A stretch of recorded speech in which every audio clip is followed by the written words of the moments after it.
Well, very good morning, everyone. Welcome to Success Month by J. Malik. I am JP Malik before you.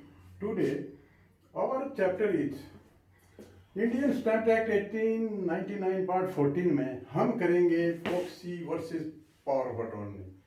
देखिए, stamp act में हमने ये देखा कि proxy और पावर ऑफ अटॉर्नी दोनों चीज़ें, क्योंकि ये एक इंस्ट्रूमेंट बनता है और इंस्ट्रूमेंट बनने के कारण हम इस पर स्टैंपिंग होती है। और मैंने बताया था कि इंडियन स्टैम्प एक्ट सेक्शन 2 सब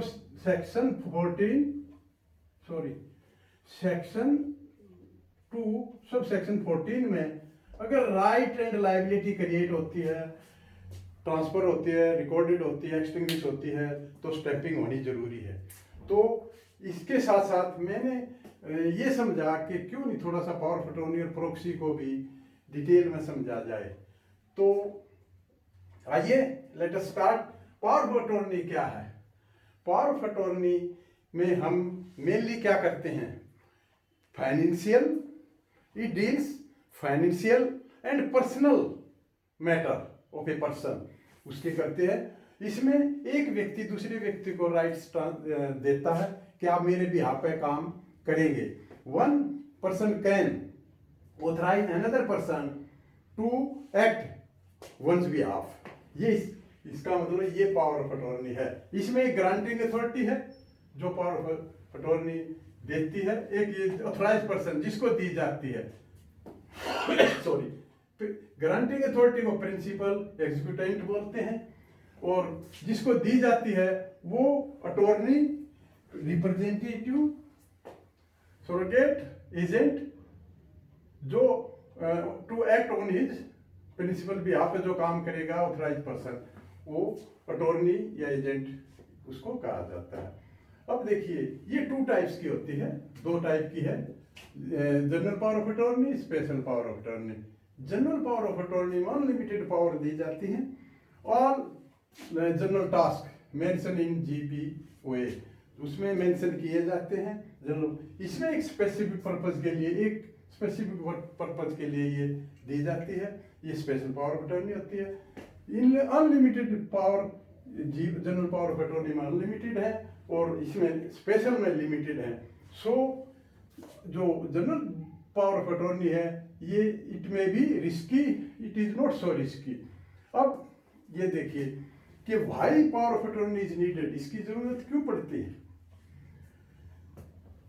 देखिए, जनरली क्या होता है कि हमें general power of attorney money management, real estate, personal element, mentally जो एलिमेंट है, तो इन केसेस में व्यक्ति नहीं काम कर सकता, खुद सारा सामान सब कुछ नहीं संभाल सकता, तो वो पावर ऑफ अटॉर्नी दी जाती है। हेल्थ इशू है, फिजिकली हैंडीकैप्ड है, चल फिर नहीं सकता, तो पावर ऑफ अटॉर्नी दी जाती है। ट्रैवल रिस्ट्रिक्शन है, व्यक्ति किसी फॉरेन कंट्री में है और बिजनेस कहीं दूर है, इंडिया में है, तो पावर ऑफ अटॉर्नी देनी पड़ती है। बिजी है, लार्ज बिजनेस है, फैला हुआ है, सारा काम वो खुद स्वयं नहीं देख सकता, तो पावर ऑफ अटॉर्नी। एडरली सिचुएशन एडरली है, एज काफ़ी हो गई है, चलने फिरने में भी दिक्कत है, तो इन केसेस में पावर ऑफ अटॉर्नी दी जाती है। Who can create power of attorney? Mentally sound और कंपिटेंट टू कॉन्ट्रैक्ट, वही व्यक्ति पावर ऑफ अटॉर्नी क्रिएट कर सकता है। अगर मेंटली आज पावर ऑफ अटॉर्नी देने वाला व्यक्ति साउंड माइंड है लेकिन कुछ दिन बाद अनसाउंड हो जाता है, तो भी जो पावर ऑफ अटॉर्नी है वो इनवैलिड हो जाएगी। ड्रॉबैक इसका क्या है?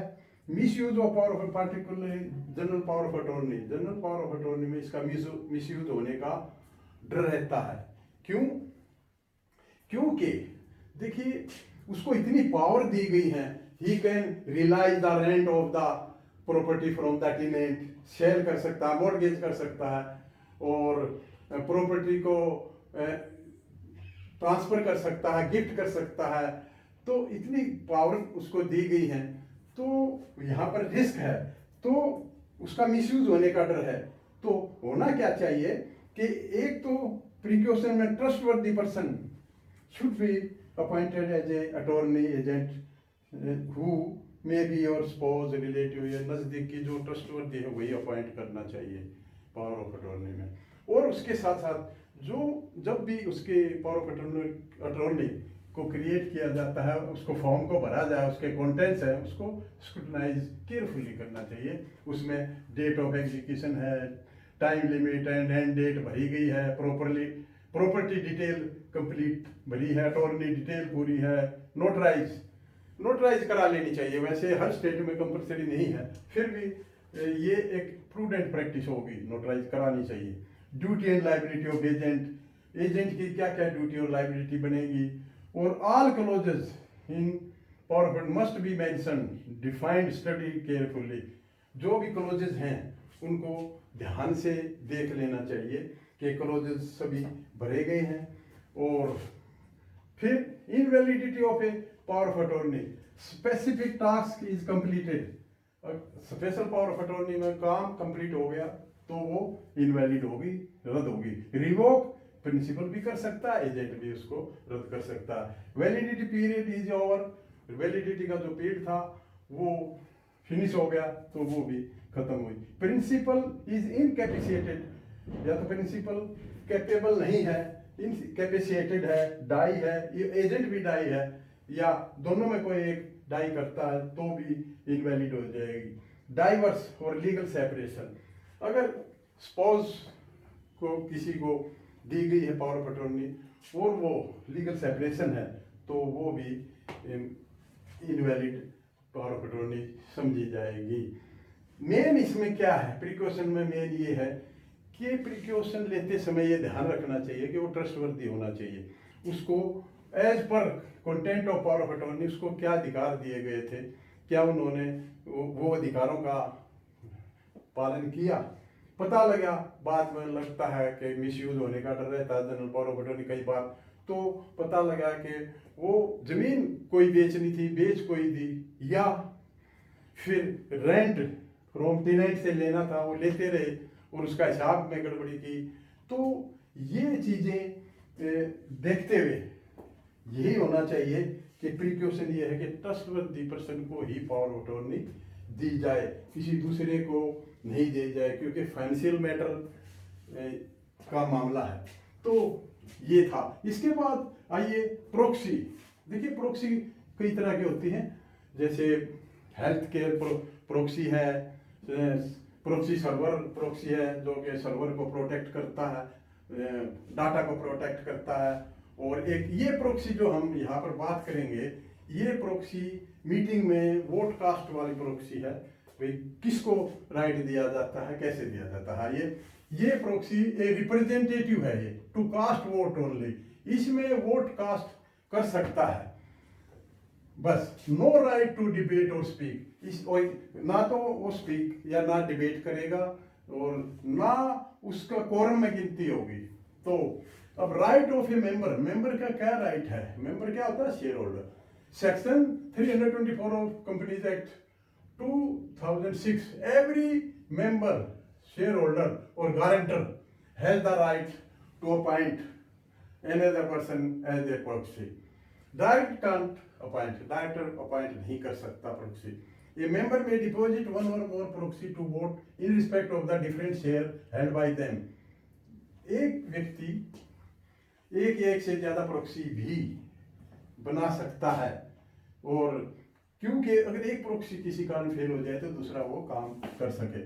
Right of a proxy, proxy की क्या राइट है, सेक्शन 105 सब section 1, a person can't act as proxy on behalf of more than 50 shareholder तक ही वो प्रोक्सी का काम कर सकता है, not more than 50 members, and can not held, और जो शेयर होल्डिंग है in aggregate more than 10% of total share capital of a company के 10% शेयर कैपिटल से ज्यादा के वो शेयर हेल्ड नहीं कर सकता।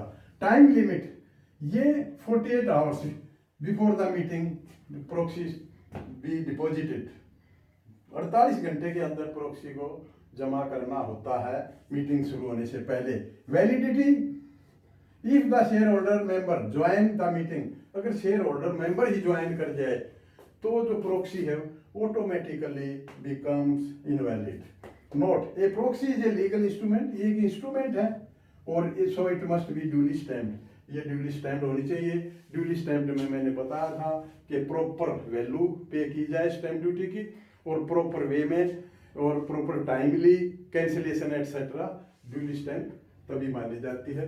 तो ये था प्रोक्सी और पावर ऑफ अटॉर्नी और उसके ऊपर स्टैंपिंग. तो I think it is clear. Have a nice day. Thank you.